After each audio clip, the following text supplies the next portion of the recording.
सीधे बैठ जाएं, कोमलता से आंखों को बंद कर लें। ओमकार के बाद में गायत्री मंत्र का उच्चारण करेंगे।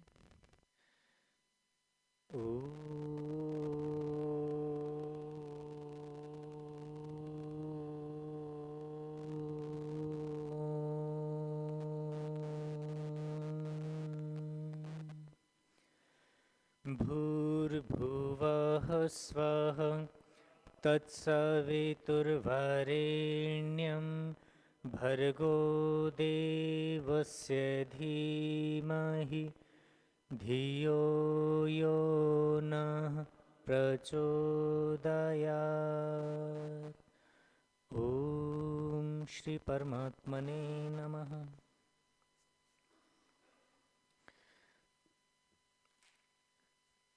उपस्थित समादरणीय अध्यक्ष जी,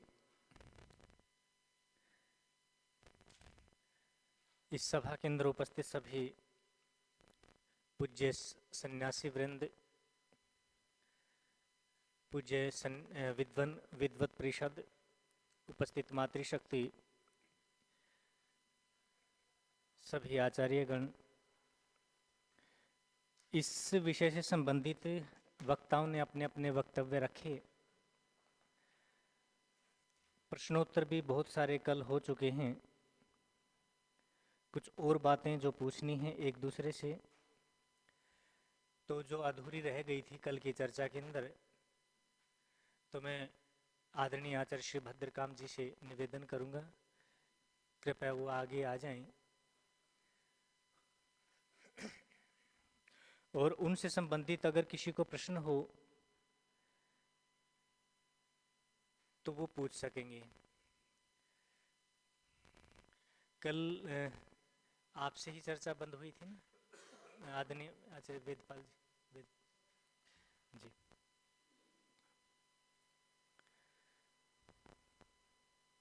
जी आचार्य जी आइए।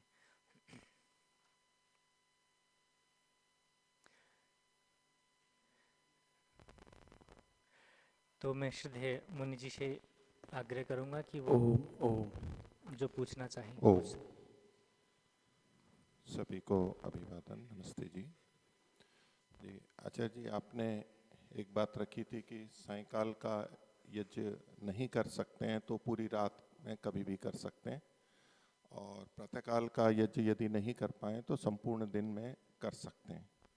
और ऐसा ही अमावस्या पूर्णिमा का भी आपने बताया था, तो उससे संबंधित प्रमाण, जो शास्त्रीय वचन जिसके आधार पर आपने ये बात रखी, उसको जानना था।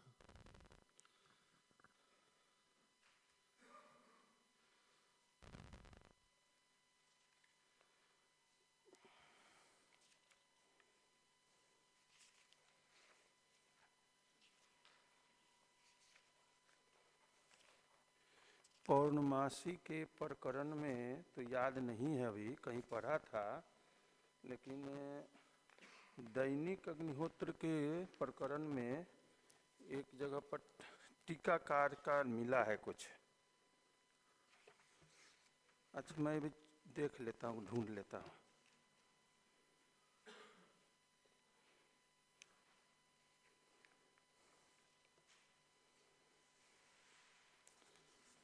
ये मिल गया।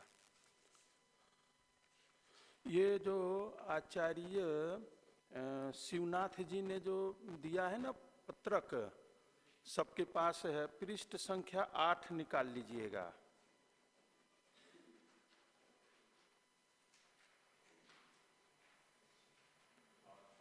जी, 10 नंबर का ऊपर सूत्र संख्या 10, और उसके व्याख्यान में नीचे रुद्र दत्तीय वृत्ति। अब ये कितना प्रमाणिक है मुझे नहीं मालूम, लेकिन थोड़ा सा इस प्रकार का मिला है। तो वहाँ पर रुद्र दत्तीय वृत्ति में नीचे 2 पंक्ति है, आ सायं आहुति कालात प्रातः आहुति कालो नातियाद प्रातः आहुति कालात सायंकाल आहुति काल।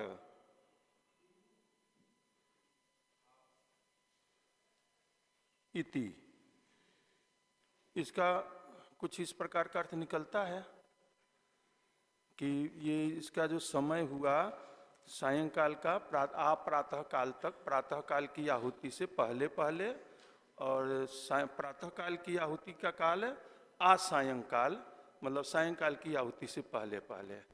तो इससे कुछ निकलता उस प्रकार के भाव दैनिक अग्निहोत्र के विषय में। इसी प्रकार से अब मुझे वो कहीं पर पढ़ा था, स्मृति तो है, पौर्णमासी के लिए कहा कि पौर्णमासी से लेके अमावस्या से पहले पहले करे, लेकिन ये आपत्त धर्म के अंतर्गत, नियम नहीं कि ये हमेशा ऐसा करे। किन्हीं कारणों से हो जाए ऐसा, तो जैसे कि हम कल भी चर्चा कर रहे थे ना कि रात्रि में अग्निहोत्र, ये नियम नहीं, अनिवार्य नहीं है, या वो नियम ना बनाए, किन्हीं कारणों से वो नियम है, लेकिन असली नियम तो है दिन में प्रातः सायं जो अधिकांश करते हैं। एक बात मुझे बाद में ध्यान आया, महर्षि दयानंद जी की अपूर्व विधि इस विषय में। अपूर्व विधि मतलब पहले शास्त्रकारों ने ऐसा नहीं कहा। पंच महायज्ञ विधि में आप सभी महानुभावों को ध्यान होगा, वहाँ स्वामी जी ने लिखा कि दोनों समय आहुति देवे। कहते किन्हीं कारणों से दोनों समय न करते हो तो एक समय ही सभी मंत्रों से आहुति दे देवे, दोनों समय की आहुति। ये शब्द का भाव है, अक्षरशः नहीं है। तो वो भी एक प्रकार से करें नहीं, दोनों समय न करें तो एक प्रकार से, यदि तो आपद जैसा ही हो गया तो एक समय करें, नहीं दोनों समय। वहाँ माइक में बोलेंगे तो रिकॉर्डिंग हो जाएगा। आपने पंचमहायज्ञ विधि का जो प्रमाण दिया है, वो महर्षि दयानंद जी के प्रमाण में ये निकलता है कि जो प्रातः काल सायंकाल की आहुतियाँ ना दे सके तो वो सायंकाल दे दे, न कि पूरे दिन दे दे। ये उसका तात्पर्य नहीं निकल रहा है। अच्छा ठीक है, इसमें कोई भाव तो एक ही है, मतलब एक समय कर ले। जी जी। और मैं समझता हूँ आपने व्याख्या की, इसमें कोई हमें आपत्ति जी नहीं जी है। जी स्वामी धन्यवाद। तो मुनि सत्यजीत जी ने जो प्रसंग उठाया था, कल मैंने उठाया था, प्रश्न उठाए थे, तो अभी पूरा संतोषजनक उत्तर तो मैं भी नहीं मानता, मैं भी उतना भी संतुष्ट नहीं हूँ इस उत्तर से, लेकिन दुर्जन संतोष न्याय से थोड़ा सा मिला है, और खोज करेंगे इस पर। ओम।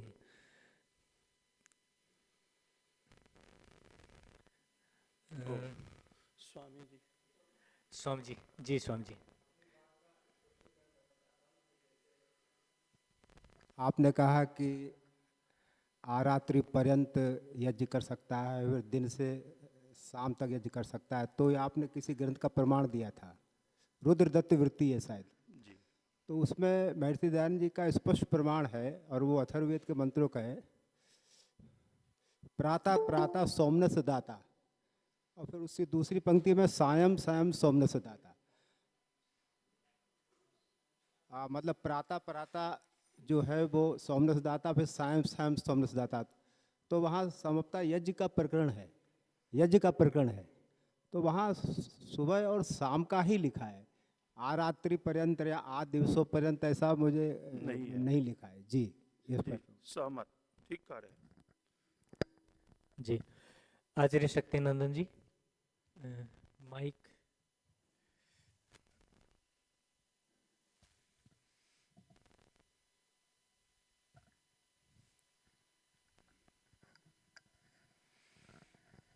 ओम। वैसे मेरा कहना शिवनाथ जी से भी था, किंतु प्रसंग आपने उनका उदाहरण देते हुए वो प्रमाण को प्रस्तुत करने के लिए, अपनी बात की पुष्टि के लिए आपने बात प्रारंभ की, तो फिर मेरे को कहना पड़ रहा है। वस्तुतः देखा जाए ये प्रमाण अग्निहोत्र का है ही नहीं, इसमें एक हेतु है, एक तर्क है। हेतु ये है, वैसे शिवनाथ जी भी सुनेंगे, हेतु ये है कि ये आप भाषा भी देख लेंगे और अन्यथा वृत्ति भी देख लेंगे, ये अतिरात्र संबंधी वाक्य है। अतिरात्र याग होता है, ना कि उसमें। और आप सभी जानते हैं, जो नहीं जानते हैं, याग के समय में अग्निहोत्र यजमान के लिए नहीं होता है, उसमें छूट होता है, इसलिए वहां अग्निहोत्र का प्रसंग ही नहीं है। एक बात है। दूसरी बात, अगर मान लीजिए होम विधानम याग मुख्य याग होता है, साथ में अनेक छोटे छोटे उसके अंग होम होते हैं, उनको होम ही कहते हैं, क्योंकि बैठ के स्वाहाकार पूर्वक दिए जाते हैं। तो मैं आपसे तर्क से पहले एक बात पूछना चाहता हूं, जो भी महानुभाव नो, वक्ता सहमत। जो महानुभाव से। आपने जो कहा, हाँ जी। बिल्कुल ठीक कहा। अतिरात्र का ही यह प्रकरण है। हाँ, वो तो अग्निहोत्र का कोई मतलब ही नहीं, ये नहीं। प्रकरण एक वहां बात नहीं है। ठीक बात है। होम। दूसरे तर्क भी एक बार, क्या अग्निहोत्र 3 बार किया जाता है? नहीं, नहीं। तो इसमें स्पष्ट कहा है, जो माध्याह्न सुबह और शाम और माध्याह्न दिन का भी उल्लेख मिला, इससे भी और इस तर्क से भी पुष्ट होता है कि ये अग्निहोत्र प्रकरण का नहीं है। ये प्रमाण वैसे ही दिया गया। नहीं, ये प्रमाण की ओम। हमें आवश्यकता नहीं है, क्योंकि ये जो प्रकरण चला वास्तव में अतिरात्र का ही प्रकरण है, तो इसमें और कोई संदेह नहीं। हाँ, रुद्रवृत्ति में भी स्पष्ट रूप से कहा जी है। जी कहा है, क्या कहा है? रात्रि पर्याय ही कृत्वाधिकाराद अतिरात्रो वक्ष्यते। जी। ठीक है, धन्यवाद। ठीक है जी, ठीक है जी। ओम। ओम ओम। धन्यवाद आचार्य शक्तिनंदन जी का। तो अभी मुनि माता रितमा जी, आप कुछ कहना चाह रही हैं? माइक दे दो उधर।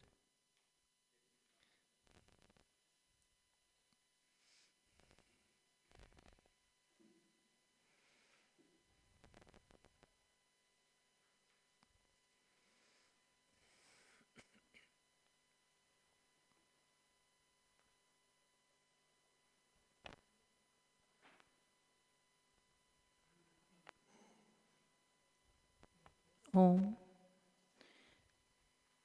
सभी को सादर नमस्ते जी। ये महर्षि दयानंद का पुनः प्रवचन में से मैं कुछ उनका वक्तव्य सामने रखना चाहती हूँ, जिससे समाधान होने की तरफ हम और आगे बढ़ सकेंगे। अच्छा, अभी ठीक है। प्रश्नोत्तर काल है। आचार्य भद्रकाम जी, तो नहीं पूछना। ठीक है। ओम। जिनको और कोई आचार्य भद्रकाम जी से पूछना हो, अभी कहने का समय नहीं है। आप अपना मंतव्य न रखें इस समय में, केवल प्रश्नोत्तर से संबंधित ही बातें करें। हाँ, मैं पूछ लूँगा आचार्य जी। तो मुनि जी आप। ओ जी, आचार्य जी, शक्तिनंदन जी ने जो बात रखी थी वो आपने स्वीकार की। जी तो पीछे जो आपने अग्निहोत्र को देर तक करने का, पूरी रात करने का विधान आप बता रहे थे, वो तो इसी के व्याख्या के ऊपर था। तो क्या आप ये स्वीकार करते हैं वो प्रमाण आपका हट गया है अब? जी। वो प्रमाण जो आपने अग्निहोत्र को सायंकाल नहीं हुआ तो पूरी रात्र कर सकते हैं, प्रातः नहीं हुआ तो पूरे दिन कर सकते हैं, इसके लिए जो आपने प्रमाण दिया था, उस विषय में आचार्य शक्तिनंदन जी ने ये बात रखी कि ये तो अग्निहोत्र का विषय प्रसंग ही नहीं है, अतिरात्र का। ये आपने स्वीकार कर लिया। जी जी तो मैं ये मान लूं कि जो आपने उत्तर दिया था वो अब हट चुका है, आपको उसके लिए जी कोई जी और वो प्रमाण जी अपेक्षित है? जी ओ, जी ठीक है। जी आचार्य शीतल जी।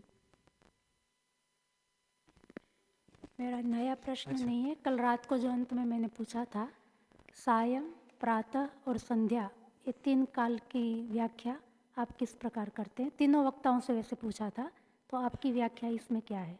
आप सायंकाल किसको कहते हैं, प्रातः काल किसको कहते हैं और संध्या काल किसको कहेंगे?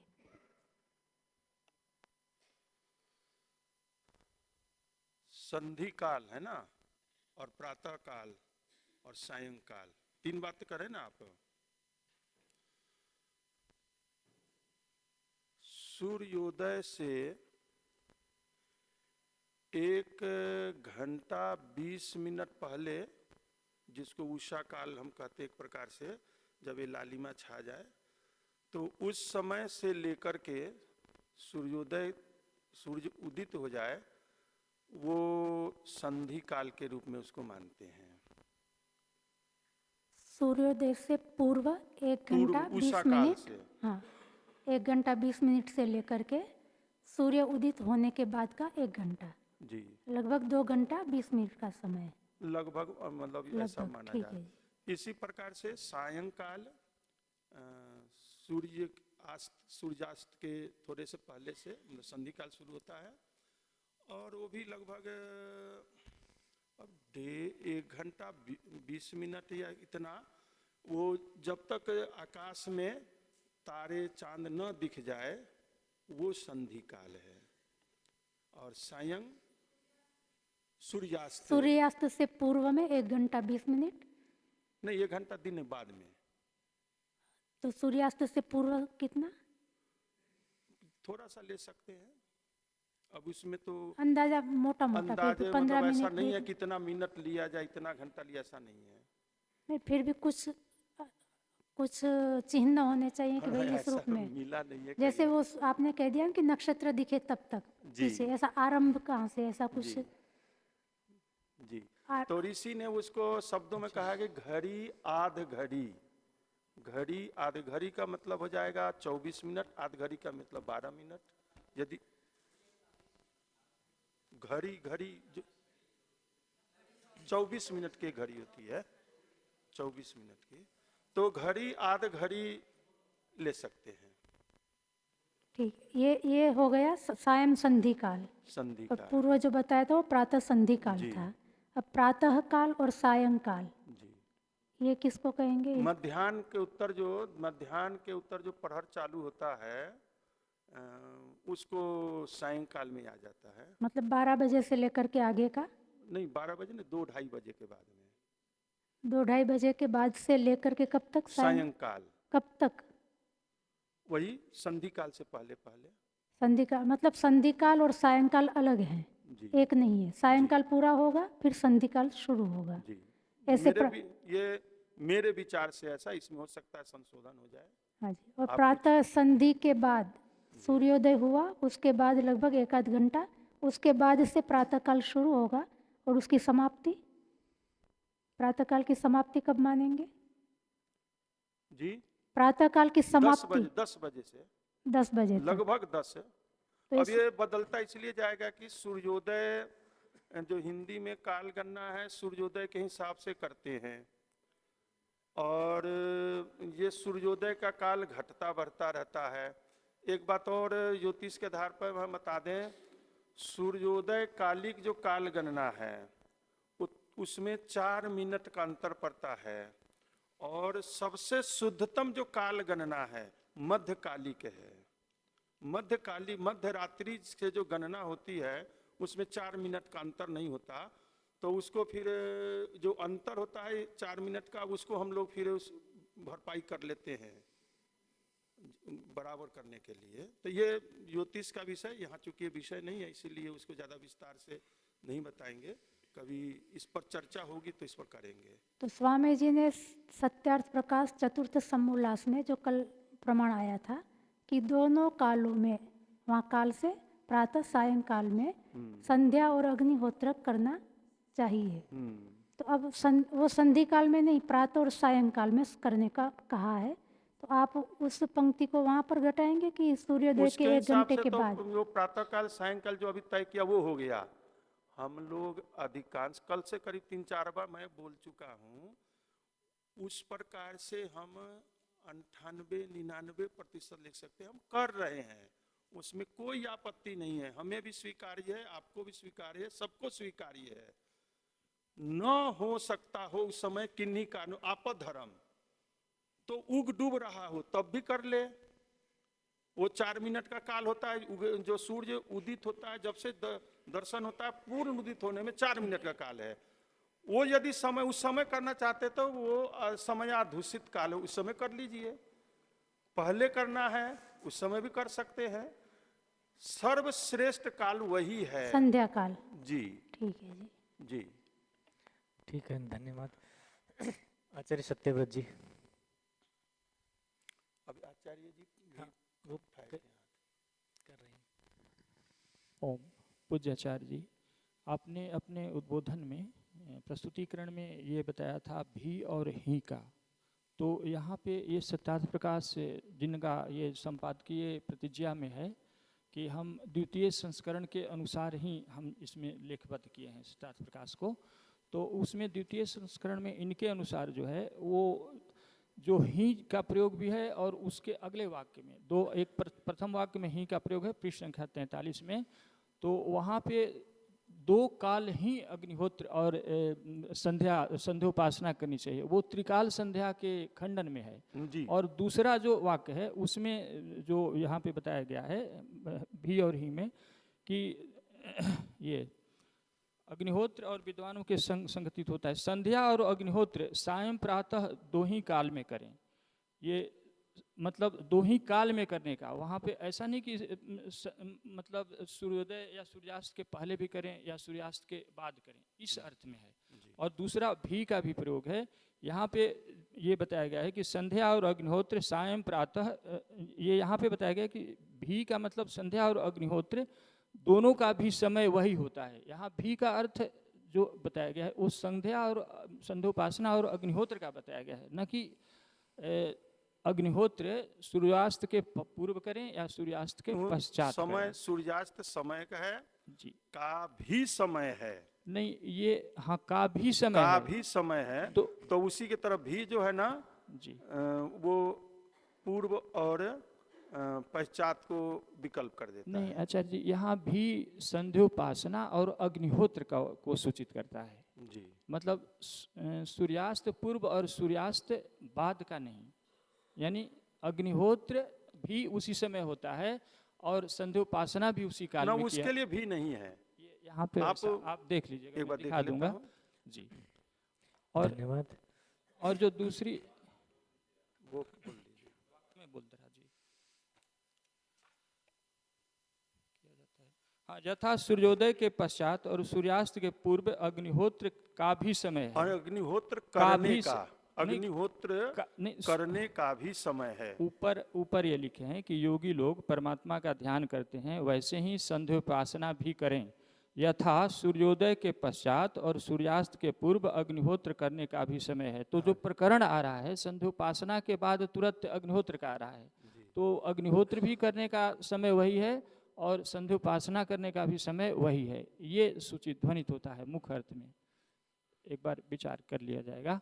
और जो दूसरा मेरा मुख्य प्रश्न था आचार्य, चूँकि आपने अपने प्रस्तुतिकरण में ये किया था और वो महत्वपूर्ण विषय था कि आपने कहा था कि जो शास्त्रीय जो आजकल दुर्लभ शारद यज्ञ किए जा रहे हैं, जैसे दिल्ली नोएडा में। इसको कर लीजिए, 2 बार 2 शंकाओं में फिर उलझ जाते हैं। अच्छा, विस्तृत नहीं करना, फैलाना नहीं है, फैलाना नहीं है आप एक एक करके। जी जी, तो इसमें तो वही मैंने एक बिंदुवार, रुक जाइए, जी ठीक है, बिंदुवार कर लेना जी अच्छा जी, तो ठीक रहेगा। जी, मेरे अच्छा। ख्याल में ठीक रहेगा बिंदुवार करना। जी अच्छा जी तो यहाँ पर जो शब्द है ना तथा, जी, मतलब वो समाधिस्थ होकर योगी लोग परमात्मा का ध्यान करते हैं, जी वैसे ही वैसे ही संध्योपासना भी किया करें। हाँ डबल विराम, हाँ जी, डबल विराम आप में है डबल विराम नहीं, एक विराम है। तो गलत है ये, यही तो हम कह रहे हैं। पर इन्होंने महाभाष्य में आपने पढ़ा होगा, जहां भी प्रकरण खत्म होता है जी डबल विराम आता है। और द्वितीय स्वामी जी ने जो सत्यार्थ प्रकाश लिखा है जी संस्कृत निष्ठ भाषा में, तो जहां भी प्रकरण खत्म, पूरा देखेंगे आप, तो जहां भी प्रकरण खत्म होता है वहां डबल विराम दिया जाता है। जी जी कई तो वो प्रकरण खत्म, अब नया प्रकरण है। तो आचार्य जी, जो मुनि जी, आप जो पहले सोच रहे थे ना कि उसका संगति ऊपर के साथ होगा, नहीं, वो प्रकरण पूरा अलग हो गया, समापन, अब दूसरा प्रकरण चल रहा है। तो इसीलिए भी का जो संबंध है वो अग्निहोत्र से है।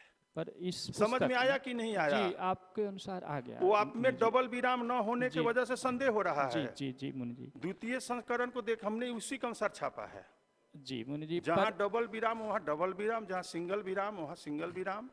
बहुत सारा विराम संस्कृत में नहीं होता है, इसमें भी बहुत सारा विराम चिन्ह नहीं है, बहुत कम है। और विराम के वजह से ऐसे ऐसे लोगों ने विराम लगाए हैं जिससे उल्टा अर्थ हो जाता है। ऐसे कई प्रकरण हमने देखे हैं इसमें। जी आचार्य जी, इनका एक हो गया ना इनकी- प्रकरण? जी, इनकी जो प्रतिज्ञा, बस नहीं, एक एक बार वाक्य, ये एक हो वाक्य गया। कहा करके, इनकी जो प्रतिज्ञा है ये द्वितीय संस्करण के अनुसार है, इसलिए मैंने वो बोला। तो हम उसको जी, विषय को एक छोड़ो। एक प्रकरण पूर्ण हो गया। दूसरा प्रश्न ये है कि आपने अपने प्रस्तुतिकरण में, उद्बोधन में बताया था कि आजकल जो नोएडा में दुर्लभ शारदीय जो हो रहा है, नोएडा, ग्रेटर नोएडा के आसपास में, वो अशास्त्रीय है। वो रात्रि, उसमें भी रात्रिकालीन आहुतियाँ सतत दी जाती हैं, तो इसमें कोई प्रमाण नहीं है, आपने कहा था। तो इसमें प्रमाण ये है, चूंकि मैं उस यज्ञ से जुड़ा हुआ हूँ, पिछले साल ब्रह्मा इस के रूप पर में अंश- चर्चा जी। आगे करेंगे, बहुत विस्तृत तो चर्चा है ये तो अब हमने चूंकि प्रसंग। आपने उस अपने उद्बोधन में इस बात की चर्चा की थी, इसलिए मैंने पूछा। क्या चीज? उसको वापस ले लेते हैं, जी ठीक है। क्योंकि वो विषय नहीं था। जी ठीक है। वो तो मैंने केवल संकेत के लिए, कोई आदमी हम जो ये करें कि रात्रि में भी अग्निहोत्र करने का भी समय है, इसका लोग अर्थ न ले ले में कि वो सिद्ध हो रहा हो दुर्लभ शारदीय यज्ञ अहरनिश, जी। ये उसके लिए न प्रयोग करे, इसलिए मैंने वो दिया था। ऐसा न समझे। तो मेरा कहना है कि उसमें प्रमाण हाँ, है। तो इस पर आपने कहा चर्चा था कि करेंगे उसमें बाद वेद में। में प्रमाण है। जी, बस इतना इस पर ही। शास्त्रार्थ भी हो चुका है एक बार, जी। और ये सिद्धांत विहीन अवैधिक घोषित हो चुका है। जी ठीक नहीं, है, ठीक है, धन्यवाद। हम यहाँ पर वापस ले लिए, उसको वापस कर लेते हैं। ठीक है। आदरणीय आचार्य आनंद प्रकाश जी। एक और कल आचार्य जी कह रहे थे वापस वाली बात में, बाद में ध्यान नहीं रहा, वो जो संस्कारों वाला जो उदाहरण आया था प्रमाण के रूप में, तो वो असल में अग्निहोत्र के लिए वो प्रमाण नहीं था। मतलब इस प्रकार से वहां भी है रात्रि में, केवल इतना मात्र जी फैल गई थी, फैल भी जाती है, तो उसको अग्निहोत्र के लिए प्रमाण के रूप में उसको न जाना जाए, और निर्णायकों से निवेदन है कि वो उसमें नहीं है, आप उस पर उसको प्रमाण के रूप में न ग्रहण करें, उसको आप निरस्त कर सकते हैं।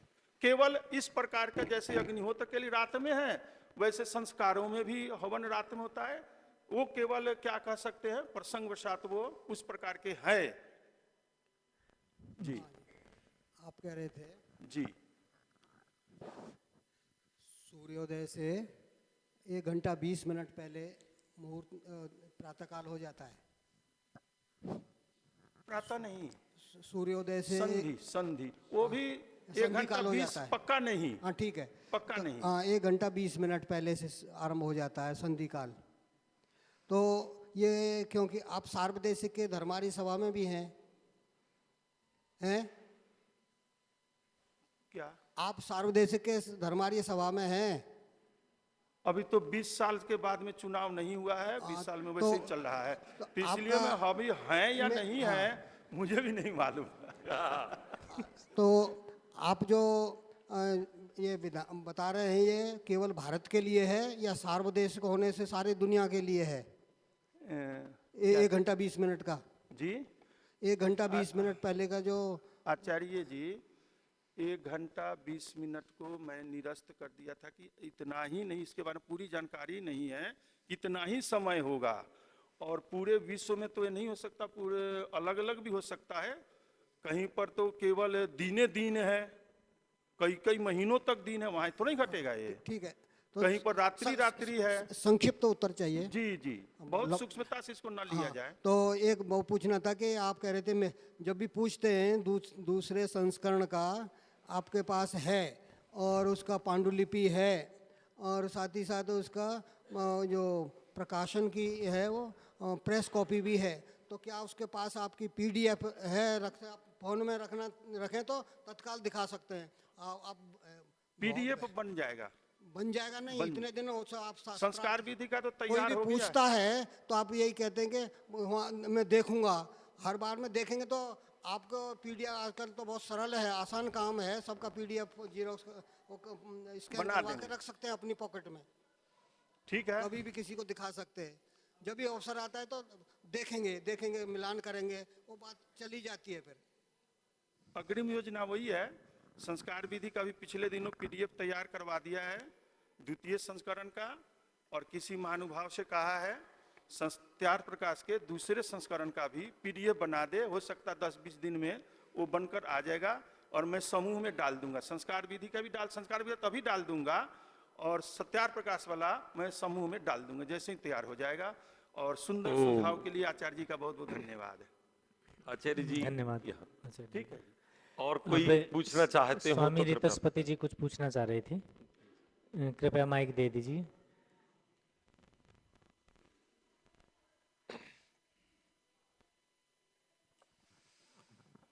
ऋषि जी ने ये लिखा है कि जब पति पत्नी में से अग्निहोत्र के समय कोई एक ना हो तो दूसरे के और की भी आहुतियाँ दे दें। तो इसका थोड़ा सा स्पष्टीकरण कोई विद्वान कर दें तो अच्छा। प्रश्न तो बड़ा गंभीर है लेकिन विषय से हल्का सा बाहर है। अग्निहोत्र का विषय है ये। थोड़ा सा विद्वत परिषद का ये कहना है कि जरा सा भी बाहर हो तो कृपया रोक दें। तो मैं स्वामी जी महाराज से निवेदन करूंगा कि अलग से विद्वत परिषद के सामने प्रश्न रख दें, फिर कैबिनेट चाहेगी तो आगे इसको अपन देख लें। तब आप विद्वान आप जैसा उचित समझेंगे हो जाए। अभी केवल उसको शाम के लिए रखा जाए फिर। अभी केवल रात्रि को अग्निहोत्र कर सकते हैं कि नहीं, बस इतने शाम से को। संबंधित ठीक है। शाम को शंका समाधान में आप उठा सकते हैं। और कोई ऐसे जो आचार्य भद्रकाम जी से कुछ प्रश्न पूछना चाह रहे हैं या उनसे उनके वक्तव्य के कुछ विरोध में कुछ कहना चाह रहे हैं, केवल वो व्यक्ति हाथ खड़ा कर ले अपना, नहीं तो फिर मैं समझूंगा कि आचार्य से विरोध तो नहीं, शंका समाधान हो चुका है। तो ठीक है, अभी कोई नहीं है आचार्य जी, धन्यवाद आपका। धन्यवाद।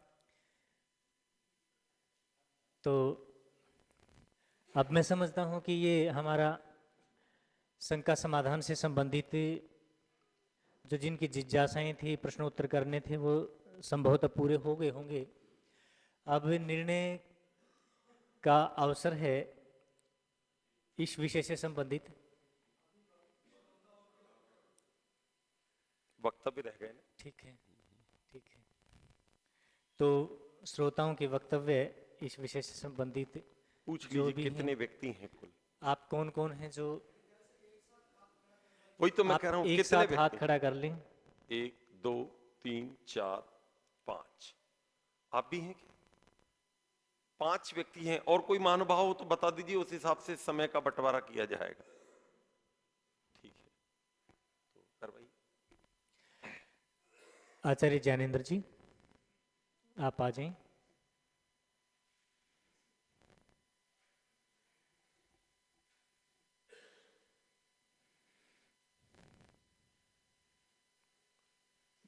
एक क्षण रुक जाइए। मेरा विनम्र निवेदन है कि जो महानुभाव आ रहे हैं लगभग इस विषय के ही आसपास रहने की कृपा करें वो, क्योंकि फिर बाकी विद्वान लोग नाराज होते हैं कि वो विषय से एकदम बाहर हो गया। तो केवल ये ही अपना जो विषय चल रहा है बड़ा स्पष्ट है। समय कितना? समय 3 से 5 मिनट ज्यादा से ज्यादा। घंटी बज जाएगी चौथे मिनट में। ओम। सभी को सादर नमस्ते। विषय है रात्रि में अग्निहोत्र किया जा सकता है अथवा नहीं। तो मैं केवल 2 या 3 बिंदुओं पर अपना विचार रखना चाहता हूं। अगर हम केवल स्वामी दयानंद जी को ही प्रमाण मान करके उसी परिप्रेक्ष्य में निर्णय लेना चाहते हैं तो सीधी सीधी बात है, उनके ग्रंथों से यही प्रतिपादित होता है कि जो संधि वेला है उसके आसपास ही, चाहे वो प्रातःकाल हो या सायंकाल हो, अग्निहोत्र का समय जानना चाहिए। अगर इससे अलग यदि हमें दूसरे शास्त्र अभिप्रेत हैं और हम उनको भी बीच में स्थान देते हैं, तो जहाँ तक मैंने अध्ययन किया है, शतपथ ब्राह्मण के अंतर्गत जब दर्श पौर्णमास याग का विधान किया जा रहा है तो वहाँ पर दर्श पौर्णमास याग को सब यागों की प्रकृति स्वीकार किया गया है। और जब प्रकृति स्वीकार किया गया है तो उसके जो धर्म होते हैं वे धर्म उसके विकृति यागों के लिए भी स्वीकार किए जाते हैं। और ये स्पष्ट रूप से है कि जिस दिन अमावस्या या पूर्णिमा होती है उस दिन ये ज्ञान नहीं होता कि वर्तमान में आज अमावस्या होगी या नहीं होगी, तो इसलिए परंपरा से भी प्रतिपदा के दिन जो है याग विधान होता है। और यदि कोई व्यक्ति प्रतिपदा के दिन याग नहीं कर पाता, तब जाकर के वो एक और विकल्प प्राप्त होता है, और विकल्प है कि जब तक अगली इष्टि का समय नहीं आ जाए तब तक वो उस काल के बीच में कभी भी अपने याग संपन्न कर सकता है। यदि हम प्रकृति याग के धर्म को, क्योंकि अग्निहोत्र की भी जो प्रकृति है, अगर उस रूप में स्वीकार करते हैं तो जो रात्रि का कथन यहाँ पर विचारणार्थ है वो मुझे लगता है कि लगभग स्वीकार हो जाना चाहिए। और इसमें एक हेतु भी है, क्योंकि प्रातःकाल जो अग्निहोत्र प्राप्त हुआ है उसकी मर्यादा कभी बांधी नहीं गई है कि कब तक है, क्योंकि सूर्योदय है, सूर्य देवता है, और जब तक दिन रहता है तब तक देवता विद्यमान रहता है, और देवता विद्यमान रहता है तो उस देवता के निमित्त याग कभी भी किया जा सकता है। ऐसे ही रात्रि है, रात्रि में अग्नि देवता है और अग्नि देवता विद्यमान रहता है, पूरी रात्रि भर तब तक उसकी आहुति दी जा सकती है। इस संबंध में दो विचार, दो बिंदु मैं अंतिम रूप में रखता हूं। ऐत्रेय ब्राह्मण में ये जोर देकर के कहा गया है कि जो उदय होने के बाद में ही होम किया जाना चाहिए, उदित होम प्रशंसा। और सतपथ ब्राह्मण में अनुदित अर्थात सूर्य उदय होने से पहले की प्रशंसा है। और वहां तो अर्थवाद करते हुए जो व्यक्ति सूर्य उदय के बाद में यज्ञ करता है वो ऐसे ही करता है जैसे कि रात्रि में अतिथि घर पे आया हो और प्रातःकाल अतिथि तो चला भी गया है, अब उसके लिए खाना बनाया जा रहा है। इस प्रकार से वहाँ थोड़ा निंदा अर्थ में अर्थवाद भी बताया गया है। अतः उससे यही कहना चाहते हैं कि सुबह सूर्य उदय होने से पहले ही यज्ञ कर लेना चाहिए। और कुछ विद्वानों के परस्पर विचार जब अध्ययन के अंतर्गत आते हैं तो वो ये भी कहते हैं कि सूर्य तो विद्यमान ही नहीं है, और जब सूर्य विद्यमान ही नहीं है तो उसके लिए याग कैसे किया जा सकता है। इस प्रकार से अलग अलग शाखाओं में अलग अलग विधान प्राप्त होते हैं। अगर हम उन सब चीज़ों को देखेंगे और स्वामी दयानंद जी को देखेंगे तो कहीं ना कहीं एक मतभेद तो पैदा होगा ही। तो जहाँ तक वर्तमान परिस्थितियाँ हैं उन परिस्थितियों में मैं तो यही चाहूँगा कि क्योंकि हम जिस परिवेश में आर्य समाज की विचारधारा को लेकर चलते हैं तो स्वामी दयानंद जी को ही मुख्य मान करके अपने विचारों को प्रतिपादित करें। भले ही उन शास्त्रों का आज प्रचलन नहीं है पर किसी काल में वो चीज़ रही होगी। धन्यवाद। धन्यवाद आचार्य ज्ञानेंद्र जी का। अब मैं आचार्य रविंद्र जी से निवेदन करूंगा कि वो अपनी बात रखें।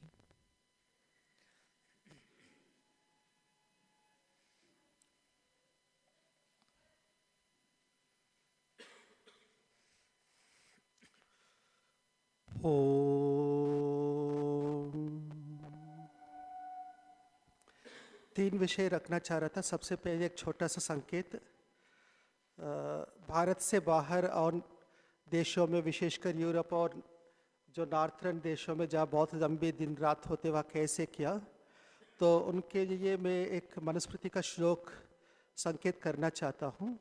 कृष्णसारस्तु चरति मृगो यत्र स्वभावतः स ज्ञेयो यज्ञो देशो मिलेच्छ देश स्वतःपरः। ये बहुत प्रसिद्ध, सब जानते ही होंगे श्लोक को। जहाँ कृष्णसार मृग चरता है स्वभाव से, लाके पालने अपने सहजता से जहाँ चरता है, वही यज्ञ है ना, यज्ञमर्हति यज्ञ है। यज्ञ के योग्य देश वही है, बाकी म्लेच्छ देश है। यानी बाकी देशों में यज्ञ की व्यवस्था बन नहीं पाएगी, ये मनु जी कहते हैं। बस मुझे केवल संकेत करना था, बाकी उससे जो तात्पर्य जिसको लेना है वे ले सकते हैं। एक बात आई थी, स्वामी दयानंद ने विधान किया है तो इससे पूर्व ऋषियों की जो भी विधान है वो उसको खारिज करना चाहिए इस प्रकार का, यानी उनमें भी प्रक्षेप आदि का ये संभावना है इत्यादि।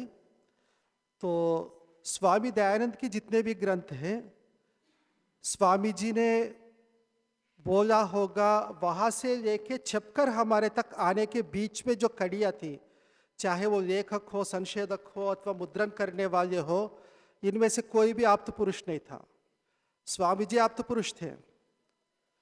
वहाँ से हमारे तक आने के बीच में जो परंपरा है वो काफ़ी कुछ उस पर संशयात्मक है। इस कारण से ये दोष स्वामी जी के भी ग्रंथों में है। पूर्व ऋषियों के ग्रंथों में प्रक्षेप आदि की संशय हो तो वो स्वामी जी के भी ग्रंथों में बराबर उसी स्तर पे है, कम नहीं है। और मेरा तो यही मानना है कि स्वामी जी ने जो भी सूर्यास्त से पूर्व ये विधान किया है वो किसी न किसी की शैतानी है, क्योंकि स्वामी जी की मान्यता ऐसी नहीं थी। स्वामी जी की मान्यता मैं आपको बताना चाहूँगा।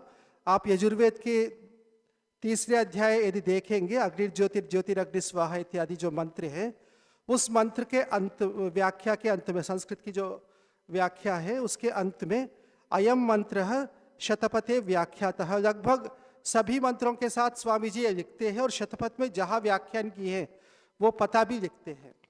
तो यहाँ जो पता लिखा है दूसरे कांड के दूसरे प्रपाठक के तीसरे ब्राह्मण के पहले से 31वीं कंडिका तक, इतनी कंडिकाओं में शतपथ ब्राह्मण में ये मंत्र व्याख्यात है। और शतपथ की वो भाग आप देखेंगे वहाँ बिल्कुल स्पष्ट है। अस्तमिते जुहोति दूसरी कंडिका में है, अर्थवाद भी है आगे जाके कि जब सूर्य अस्त होता है तो वास्तव में अस्त नहीं होता, अग्नि के गर्भ में प्रवेश हो जाता है और यही रहता है इस धरती पर। एक अर्थवाद के रूप में कथन है कि अग्निहोत्र तो सूर्य ही है, इसलिए जैसे अभी आचार्य ज्ञानेंद्र जी भी कह रहे थे, प्रातः काल भी सूर्यास्त से, सूर्योदय से पहले ही करना चाहिए ताकि सूर्य चला ना जाए।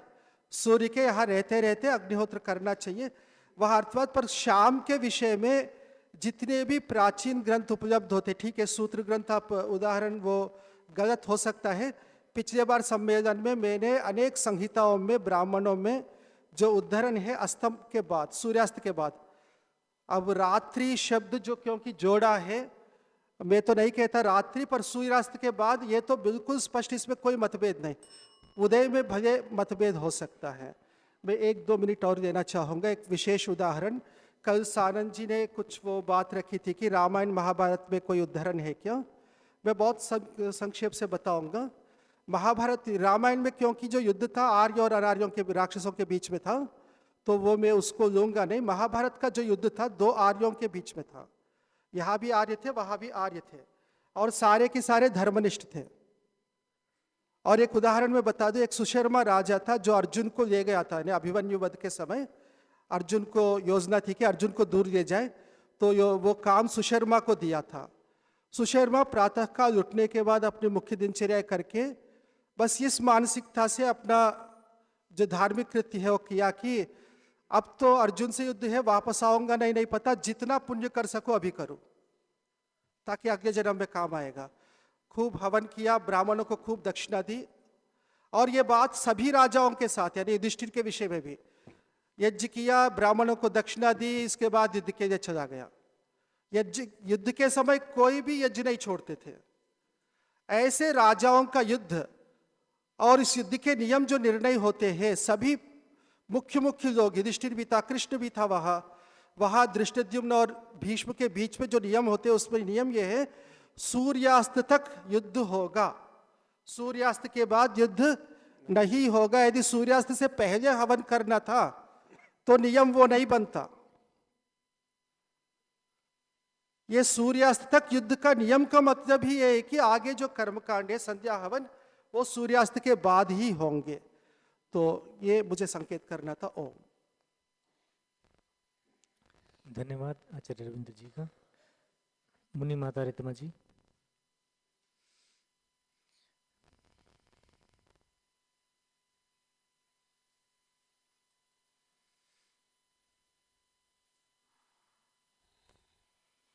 ओम। सभी को सादर नमस्ते जी।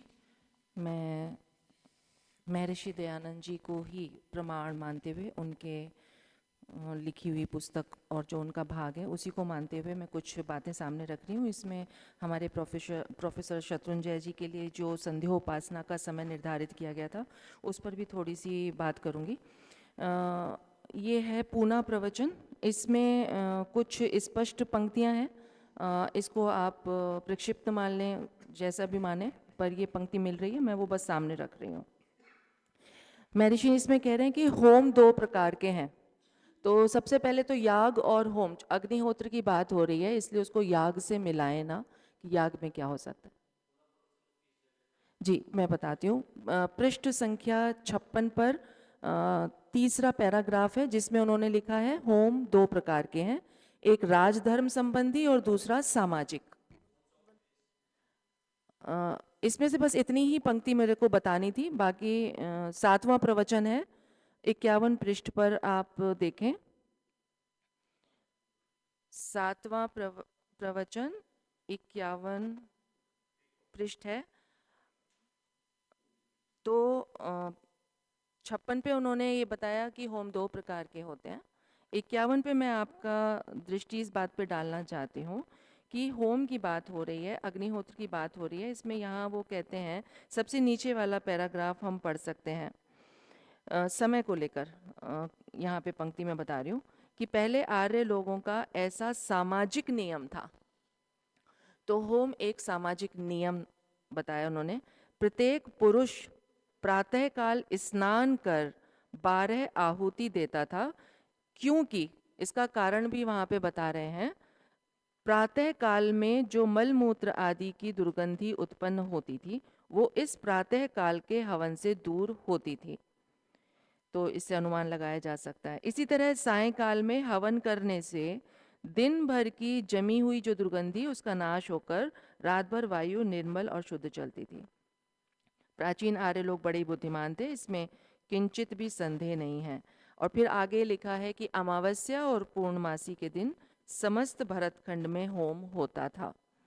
तो वो एक अलग था। और महर्षि ने स्वयं 10 पौर्णमास करवाए हैं, राजा सज्जन सिंह जी के यहाँ भी स्वयं करवाए हैं उन्होंने। तो वो चलते थे, वो याग थे, वो होम नहीं था। अब मैं पृष्ठ 106 पर, क्षमा करें 107 पर, इसी पर आपका ध्यान दिलवाना चाहती हूँ, जहाँ तीसरे पैराग्राफ में वो कह रहे हैं पुनः ब्रह्म यज्ञ पर विचार करना चाहिए। तो इसमें वहाँ कहते हैं कि उपासना का इस यज्ञ के संबंध में संध्योपासना अवश्य करनी चाहिए, और नीचे दिन और रात की संधि के समय संध्योपासना करनी चाहिए। इसके लिए उन्होंने यजुर्वेद का ब्राह्मण देख लीजिए, साम ब्राह्मण और यजुर्वेद का ब्राह्मण, उसका उदाहरण भी दिया है 107 पृष्ठ पर। यहाँ स्पष्ट उन्होंने लिखा है कि सूर्य के उदय और अस्त होने पर संध्या करनी चाहिए। इन प्रमाणों से केवल 2 संध्या ही सिद्ध होती है। संध्योपासना में गायत्री महामंत्र के अर्थ पर विचार करना चाहिए, ऐसा उन्होंने कहा। तो अब इस बात पर मैं ये कहना चाहती हूँ, संध्योपासना और उपासना ये 2 चीज़ें अलग अलग हैं। प्रोफेसर साहब ने कहा कि कैसे लंबा हो जाएगा समय, तो यहाँ केवल अग्निहोत्र की 12-12 आहुति दी जा रही हैं और संध्या की बात की जा रही है। क्योंकि अलग सत्यार्थ प्रकाश में हमें ये पढ़ने को मिलता है कि 8 पहर में 1 घड़ी भी यदि व्यक्ति उपासना कर ले, तो इसका मतलब वो पूरे 24 घंटे में उपासना का विधान बता रहे हैं कि आप कभी भी उपासना कर सकते हैं। और ऋग्वेद भाष्य भूमिका के उपासना विषय में हमें 195 पृष्ठ पर तीसरे पैराग्राफ में एक पंक्ति ये मिलती है कि जिस भी समय पूरे 24 घंटे में जिस समय इन सब साधनों से परमेश्वर की उपासना करके उसमें प्रवेश करना चाहे उस समय रीति से करें। तो ये संध्योपासना और उपासना को मिलाना नहीं चाहिए। धन्यवाद। धन्यवाद। आचार्य शक्तिनंदन जी।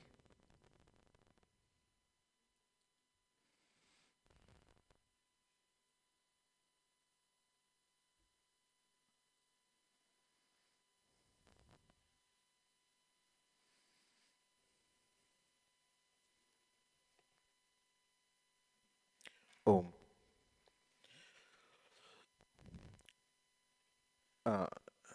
मैं सबसे क्षमापूर्वक अपनी बात कहना चाहता हूं और मैं शिवनाथ जी का समर्थन में ही बोलना चाहता हूं।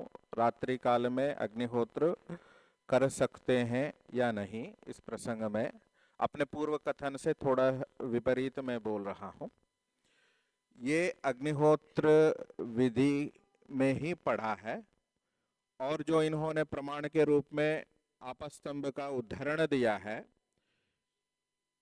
वो भी ठीक है। ये अग्निहोत्र के प्रकरण का ही यद उदिते जुहोति, उदय होने पर जो होम करता है उसको जो अग्निष्टोम प्राप्त होता है, अर्थात अग्निष्टोम का जो भी लगभग फल अर्थवाद के रूप में लेना चाहिए यहाँ। और मध्याह्न दिन में करता है होम, अग्निहोत्र करता है, उसको उक्थ्य नामक जो भी सोम का जो याग का फल है वो प्राप्त होता है। तो इस प्रकार जो 7 सोम संस्थाक संबंधी बात कह के उन्होंने कहा कि जो रात्रि में प्रथम रात्रि अर्थात रात्रि के पूर्व भाग में जो होम करता है उनको जो अतिरात्र से जो पूर्व रात्र का जो फल है उस प्रकार का मिलता है, ऐसे अर्थवाद का कथन किया गया है। किंतु अगर कोई भी दिन में रात में कभी भी हवन कर सकते हैं ऐसे होम का कथन करने के पश्चात फिर अगले सूत्र में कहा है स न मन्येता सर्वेषु एतेषु कालेषु होतव्यम इति, कि ठीक है मैंने पूर्वोक्त कहा है कि किसी भी समय में करने पर इस सोम याग का फल मिलता है, मैंने अर्थवाद कथन किया है।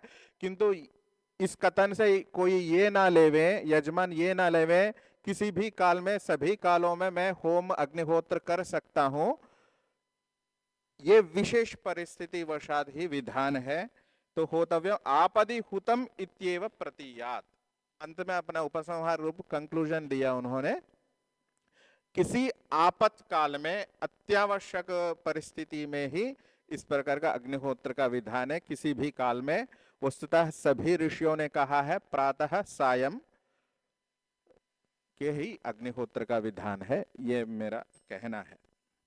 और दूसरी बात, जो उदिते अनुदिते की बात चल रही है, ठीक है, आपस्तंभ वाले एक स्कूल परंपरा से हैं और शतपथ ब्राह्मण वाले एक परंपरा से हैं, तो इसमें चलता है। किंतु शास्त्रों में परस्पर वैपरीत्य नहीं है। और उदिते जुहोति के संकल्प लेकर यदि उदय होने से पूर्व यदि होम करता है उसका अग्निहोत्र उस तरह का सार्थक नहीं माना जाता है। इसका निंदा शबलो अस्य आहुतिम अभ्यवहरति, इस तरह के निंदार्थवाद किए गए हैं। वस्तुतः देखा जाए किसी भी शास्त्र में संध्या सायंकाल के समय ही अग्निहोत्र का विधान है, किसी किसी आपातकाल स्थिति में इस प्रकार का कथन किया गया। धन्यवाद। धन्यवाद आचार्य शक्तिनंदन जी का। तो हमारे अन्य वक्ताओं ने जो स्पष्टीकरण किया है, अपना मंतव्य रखा है, वो आचार्य सत्यव्रत जी अब आगे लें या लें? आचार्य सत्यव्रत जी ठीक है, वैसे समय आप रखें अपना, ठीक।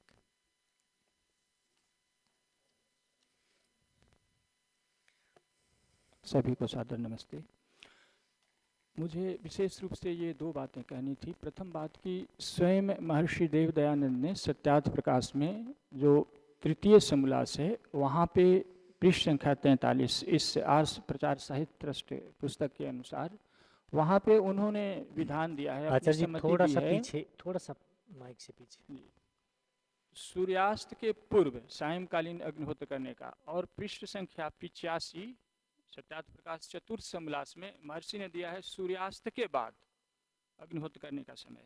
फिर हमारे पास जो अन्य प्रमाण मिल रहे हैं, उद्ते अनुत्ते चैव सम्याधुस्ते तथा सर्वदा यज्ञम वर्तते इतियम वैदिकी श्रुति, ये राजर्षि मनु का ये प्रमाण है। और इसमें हम किसी भी काल में रात्रि में किसी भी समय में हम अग्निहोत्र कर सकते हैं, इस प्रमाण से हमें यही ये मिलता है। यद्यपि व्यवहार में शुद्धि के लिए, व्यवहारिक दृष्टि से उपयोगी होने के लिए सायंकाल यानी सूर्योदय के पहले और बाद में, और सूर्यास्त के पहले और बाद में अग्निहोत्र करना ज़्यादा व्यवहारिक है, इसलिए उस समय कर सकते हैं। परंतु कभी कोई चूक भूल हो जाती है तो हमारे पास शास्त्र में यह भी प्रमाण मिलते हैं कि हम रात्रिकालीन, चूँकि अग्नि आगे बताया जा चुका है कि रात्रि के देवता अग्नि हैं, तो हम रात्रिकालीन कभी भी सर्वदा यज्ञम वर्तते, किसी भी समय हम आहुति दे सकते हैं। और महत्वपूर्ण बात यह है कि एक होता है साधन, दूसरा होता है साध्य। तो हमारे पास साधन अग्निहोत्र है, साध्य अग्निहोत्र नहीं है। साध्य क्या है? महर्षि ने साध्य तृतीय समोल्लास में पृष्ठ संख्या 43 में ही, पृष्ठ संख्या 44, उन्होंने महर्षि ने जो साध्य बताया है कि अग्निहोत्र से लाभ, होम से क्या उपकार हैं, तो महर्षि बताते हैं कि सब लोग जानते हैं कि दुर्गंध युक्त वायु और जल के रोग, जल से रोग, रोग से प्राणियों को दुख, और सुगंधित वायु तथा जल से आरोग्य, और रोग के नष्ट होने से सुख प्राप्त होता है। ये साध्य है। और फिर महर्षि ने जो साध्य बताया है ये स्वमंतव्य प्रकाश में, वहाँ पे अग्निहोत्र को परिभाषित करते हुए, अग्निहोत्र आदि जिससे वायु, जल, वृष्टि की शुद्धि होके, पवित्रता होकर के सब प्राणियों को सुख पहुँचता है, ये साध्य है। तो हम साध्य, यदि साध्य हमारा मुख्य ध्येय होता है तो हम साधन का प्रयोग किसी भी समय में कर सकते हैं। व्यवहारिकता के लिए सूर्योदय, मतलब सूर्योदय से पूर्व या पश्चात, या सूर्यास्त से पूर्व पश्चात, ऐसा ज़्यादा चूँकि व्यवहारिक है इसलिए ऐसा करने योग्य है। लेकिन ऐसा भी नहीं है कि हम मना, कि हम जिस समय भी यदि हम साधन का उपयोग साध्य की प्राप्ति के लिए करें, वो सभी समय पवित्र होता है।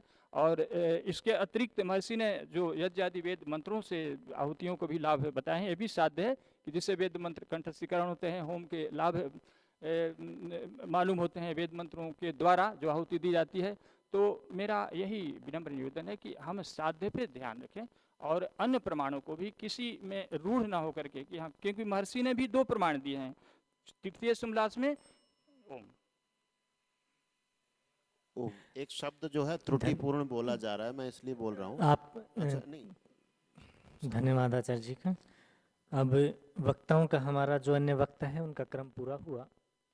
अब मैं एक बार फिर पुनः जो हमारे मुख्य वक्ता रहे हैं उन मुख्य वक्ताओं के अंदर अगर किन्हीं को अपना स्पष्टीकरण देना है, तीनों मुख्य वक्ताओं ने कोई बात ऐसी आई है जो उनके विपरीत, कथन के विपरीत है, या समझने में कोई बात रह गई है, वो अगर अपना स्पष्टीकरण देना चाहें तो वो बता दें। प्रोफेसर सतवंजय जी। आचार्य ज्ञानेंद्र जी ने जो कहा कि दर्शपौर्णस सभी यागों की प्रकृति है, वो यागों की प्रकृति है। अग्निहोत्र, ओम, वो यागों की प्रकृति है, वो अग्निहोत्र की प्रकृति है, ऐसा तो मेरे दृष्टि में नहीं आया है। और ये प्रकरण अभी अग्निहोत्र का चल रहा है, तो वो शायद यहाँ पे जो आप कहना चाह रहे थे यहाँ सिद्ध नहीं हो पाएगा। और ये जो मनुस्मृति के जिस श्लोक का उदाहरण देते हुए सर्वदा कहा जा रहा है, वहाँ सब जगह सर्वथा है। सर्वदा तो मुझे नहीं दिखा, सर्वथा ही दिखा है जहाँ देखा मैंने। तो वो आप देखें आपके किस संस्करण में सर्वदा लिखा हुआ है, वो गलत है। उसमें जो छापा गया है यहाँ सर्वथा है, और मनुस्मृति में भी देखा सर्वथा ही है। तो जब उसको टाइप किया गया तो उसमें त्रुटि है, उसको ठीक कर लें। धन्यवाद प्रोफेसर जी का। अब आचार्य जी ये तो क्रम पूरा हो गया, बस केवल वक्ता जो मुख्य हैं वही स्पष्टीकरण देंगे। आचार्य भद्रकाम जी को अगर स्पष्टीकरण देना है कुछ अपनी बात का, हो गया आपका भी। ब्रह्मचारी शिवनाथ जी। मैं इसी सर्वथा शब्द के लिए ही कह रहा था, तो आप जी, तो सर्वथा शब्द के लिए कह रहा था, तो वो आपने कह दिया। उसके साथ जुड़ी हुई बात मैं ये कह देता हूँ कि सर्वदा का मतलब तो काल का निर्धारण होगा कि सभी समय कभी भी आप हवन करें, पर वो सर्वथा वहाँ पर कह रहे हैं, उसका मतलब ये है कि किसी भी प्रकार आप अग्निहोत्र करें, समय नहीं मिला आपातकाल में आप कभी भी करें, तो सर्वथा मतलब किसी प्रकार अग्निहोत्र की महत्ता बताने के लिए वो सर्वथा शब्द है, वो सर्वदा नहीं है, बस इतना ही है। महत्व ये है कि आप अग्निहोत्र करें, कभी भी करें, लेकिन सर्वदा नहीं है वो। ठीक। ठीक है, धन्यवाद। अब इस सत्र से संबंधित जो हमारा वाद चलना था, जो बातें कहनी थी, वो पूरी हुई। अब मैं आदरणीय अध्यक्ष जी से भी निवेदन करूंगा और उनसे अनुमति भी चाहूंगा कि मैं अभी निर्णायक मंडल को आमंत्रित करूं, क्योंकि इसके बाद में तो कोई अब स्पष्टीकरण की कोई बात नहीं रही।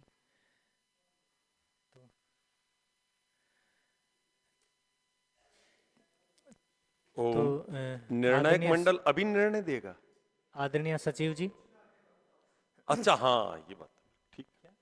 वो यहाँ पर आकर वो वक्ताओं से पूछने की कोई उचित समझेंगे तो निर्णायक मंडल पूछ सकेंगे, क्योंकि निर्णय तो कल भी होना था। हाँ, हाँ। वो कल चर्चा लंबी चली है तो कल नहीं हो पाया। तो निर्णय नहीं, निर्णायकों को पूछने का अवसर। अभी निर्णायकों को वक्ताओं से कुछ पूछना है तो उसका अवसर अभी देना है। ठीक है। इस आचार्य आनंद प्रकाश जी, आचार्य इस आनंद विषय के पुरुषार्थी जी और मुनि सत्यजीत जी हैं निर्णायक के रूप में।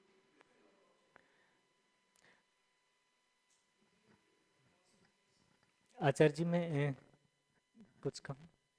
नहीं, निर्णायकों में से कोई नहीं बोल रहा है तो आप आगे बढ़ सकते हैं, गति को ठीक रख मैं बस सकते हैं। यही कहना चाह रहा हूँ। अगर निर्णायकों में से आप तीनों जो निर्णायक हैं, आचार्य आनंद पुरुषार्थी जी हैं, आचार्य आनंद प्रकाश जी हैं और मुनि सत्यजीत जी हैं, आप अगर इन तीनों वक्ताओं से कुछ पूछना चाह रहे हैं तो आप में से हो कोई... गया, कह रहे हैं कि नहीं पूछना, आप आगे बढ़िए।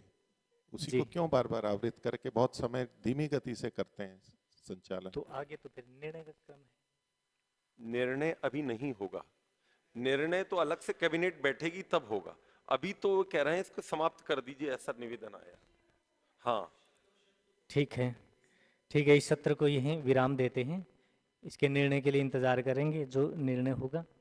अब मैं आदरणीय आचार्य श्री आनंद पुरुषार्थी जी से निवेदन करूंगा कि वो अपने अध्यक्ष उद्बोधन को रखें।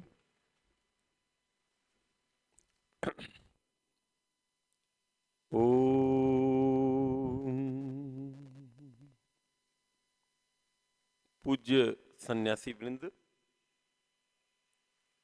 आर्य समाज की विद्वत परिषद के सभी सदस्य महानुभाव, श्रद्धामयी मातृशक्ति और संचालक जी, लगभग पिछले वर्ष भी ये चर्चा हमारी काफी लंबी चली और इस वर्ष भी हमारे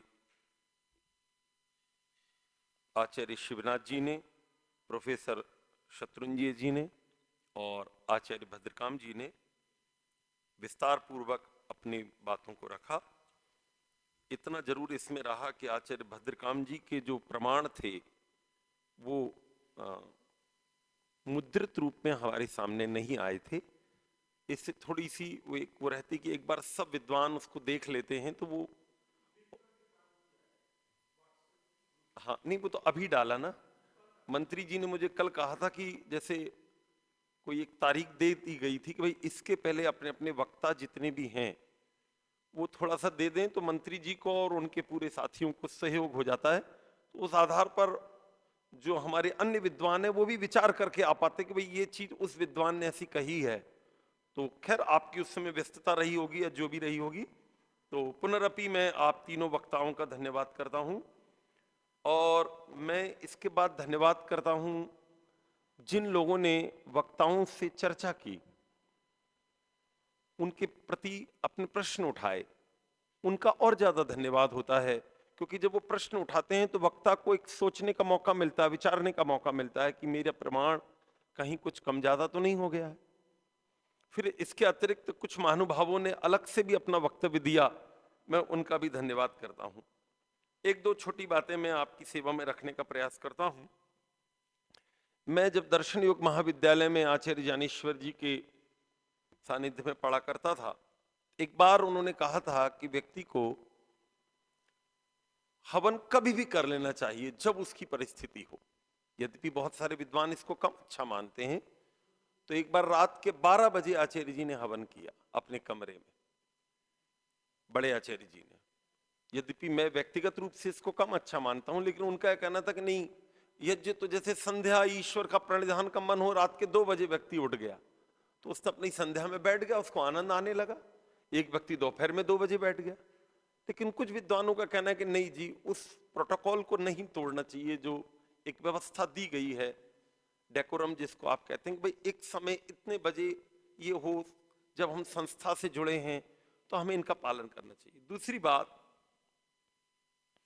कि जब हम हवन करते हैं, जिन लोगों के दैनिक अग्निहोत्र का गहरा संकल्प होता है, कई बार ऐसा देखने में आता है कि सुबह कहीं हवन हुआ, व्यक्ति बैठ गया, तो जो कराने वाले विद्वान हैं, आचार्य हैं, पुरोहित जी कहीं आए हुए, तो वो किसी के घर हवन कराने गए, उन्होंने केवल सुबह का कराया, उन्होंने कहा शाम को तो मैं अपने घर कर लूंगा।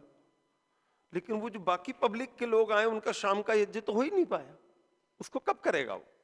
तो उसका आपने एक ढंग से अधूरा करवा दिया। यदि वो बहुत ज्यादा कट्टर है तो उसको व्यक्तिगत करना होगा। कई बार हम सायंकाल किसी के यहाँ हवन के लिए गए, हमने सुबह के मंत्र ही नहीं बोले, तो ये भी एक थोड़ा देखने का। एक जगह मैंने पढ़ा था, शास्त्रकार ने कहीं कहा है कि सूर्य अस्त होने के बाद जब आप ये कहते हैं सूर्यो ज्योतिर्ज्योति सूर्या स्वाहा, तो आप तो झूठ बोल रहे हैं, क्योंकि सूर्य की ज्योति तो है ही नहीं। कहीं एक विद्वान ने कहीं ऐसा लिखा था, कुछ प्रमाण दिया था। ऐसे कई बार बहुत जल्दी ट्रेन पकड़नी, मान लीजिए सुबह 5 बजे किसी को गाड़ी पकड़नी है, सूर्य है ही नहीं उस समय, और अपने कुछ रहता है कि भाई मैं तो करता हूं, मेरा अग्निहोत्र का संकल्प, तो अपन सुबह अंधेरे में ही कर लेते हैं, सूर्यो ज्योतिर्ज्योति सूर्या स्वाहा, सूर्य है कहां जो आपने बोल दिया। तो ये दोनों ही प्रकार के विचार इसमें आते हैं। विद्वान इस पर विचार करेंगे कि ये भी एक उसका छोटा सा पक्ष है। यद्यपि रात्रि में अग्निहोत्र आप कर सकते हैं, ऐसा आया, लेकिन रात्रि में ही करना चाहिए। कुछ लोग बड़े शहरों में कि जी मैं तो ड्यूटी से ही रात के 8 बजे आता हूं, तो मैं तो क्या करूं, मैं तो कभी शाम के 6 बजे कर ही नहीं सकता। तो फिर जो उपदेशक वर्ग है वो कहता है कि भैया तुम कर तो लोगे, बोले सुबह मैं 5 बजे घर से निकल जाता हूं, लौटता हूं तब रात के 7 बज जाते हैं, बताओ मैं दैनिक अग्निहोत्र आचार्य जी करूं कि नहीं करूं? तो विद्वान कहते भैया तू करेगा ही नहीं, इससे अच्छा तू रात के 8 ही बजे कर ले भले आदमी। तो एक ये भी हो जाता है कि कहीं तो व्यक्ति कर रहा है, लेकिन एक अग्निहोत्र के बहुत सारे लाभ, जैसे वहां के बच्चों ने भी बोले, जब वो आपने युधिष्ठिर जी का वो प्रसंग सुना होगा, जब उनका वो 1 साल का अज्ञातवास था और दुर्योधन ने उनके हमले के ऊपर कि भीष्म पितामह हम तो हमला करेंगे, तो भीष्म पितामह ने बहुत सारी बातें कही है महाभारत में। उसमें एक बात ये भी कही है कि जहां पर महाराजा युधिष्ठिर उनके 5 भाई होंगे, 5 पांडव, हे दुर्योधन याद रखना वहां की प्रजा दैनिक अग्निहोत्री होगी, वहां की फसल जो है वो खराब नहीं होती होगी, वहां पर अकाल मृत्यु किसी की नहीं होती होगी। बहुत मार्मिक प्रसंग है, समय इतना नहीं है कि मैं पूरा गिनाऊं, लेकिन वहां ये भाव आया कि वहां के जो नागरिक होंगे वो ओज से, पवित्रता से भरे होंगे, वेद पाठ करने वाले होंगे, वहां बड़ी बड़ी दक्षिणाओं वाले यज्ञ होते होंगे। इस प्रकार की मार्मिक बात आई है। आर्य सज्जनों, पवित्र ब्रह्मचारियों, मैं इस बात पर मैं कम जोर देना चाहता हूं कि व्यक्ति हवन सायंकाल करता है कि प्रातःकाल। मैं इससे ज्यादा जोर देना चाहता हूं मेरे खास तौर से नए ब्रह्मचारियों को कि संकल्प मन में रहे कि यज्ञ न चूक जाए हमसे। बहुत सारा वर्ग ऐसा आ रहा है ब्रह्मचारियों का जो शास्त्रों का तो बड़ा विद्वान बन गया है, लेकिन उनके व्यक्तिगत जीवन में देखो तो ना वो संध्या कर रहा है ना हवन कर रहा है। स्वामी विवेकानंद जी महाराज गुरुदेव एक बड़ी अच्छी बात बोलते हैं, ये बोलकर मैं थोड़ा पीछे हटना चाहूंगा कि एक व्यक्ति के घर गया तो वो खाट में बैठ के संध्या कर रहा था। उसने उससे कहा कमाल कर दिया आपने, आपको इतनी अकल नहीं, खाट में संध्या कर रहे हैं आप, खाट में संध्या करनी चाहिए क्या? वो बेचारा चमक गया, बोले साहब मेरे से गलती हो गई, खाट में मेरे को संध्या नहीं करनी चाहिए। आप कब संध्या करते हैं? बोले मैं तो संध्या ही नहीं करता हूं। तो कहने लगे आप तो करते ही नहीं है भले आदमी, मैं खाट पे तो कर लेता हूं कम से कम। तो एक आदमी सुबह संध्या करता है, शाम को करता है, अग्निहोत्र तो थोड़ा आगे पीछे कर लेता है, बहुत वैसे उसका जो नियम है वो तोड़ना नहीं चाहिए, लेकिन मान लीजिए कोई आगे पीछे कर लेता है, फिर भी वो परंपरा का निर्वाह तो कर रहा है। आर्य सज्जनों, आर्य पवित्र मेरी माताओं बहनों और ब्रह्मचारियों, आज परंपराओं के टूटने का एक नया इतिहास बन रहा है। हम हर चीज की परंपरा तोड़ते चले जा रहे हैं। इसलिए उपदेशक कई बार कहते हैं कि वेद का पढ़ना पढ़ाना, सुनना सुनाना, वेद का पढ़ना, आर्य समाज ने पढ़ना बिल्कुल नहीं पढ़ना, सुनाना सुन लिया, सुनाना किसी को नहीं। तो दोनों चीजों से हम वंचित ना हो जाएं, यज्ञ की वो परंपरा हमारी आने वाली पीढ़ियों को हम सौंप सकें, इसका हमें प्रयास करना चाहिए। मैं सभी लोगों का बारंबार धन्यवाद करता हुआ और ऐसे ही विषय आगे आते रहें और हम सब लोग माँ भारती की, माँ वेद की और आचार्य दयानंद की इस परंपरा का निर्वाह करते रहें। इन्हीं कामनाओं और भावनाओं के साथ मैं अपनी वाणी को विराम देता हूँ। ओम शांति ही शांति। धन्यवाद अध्यक्ष जी का। अब इस विषय को यहीं विराम देते हैं।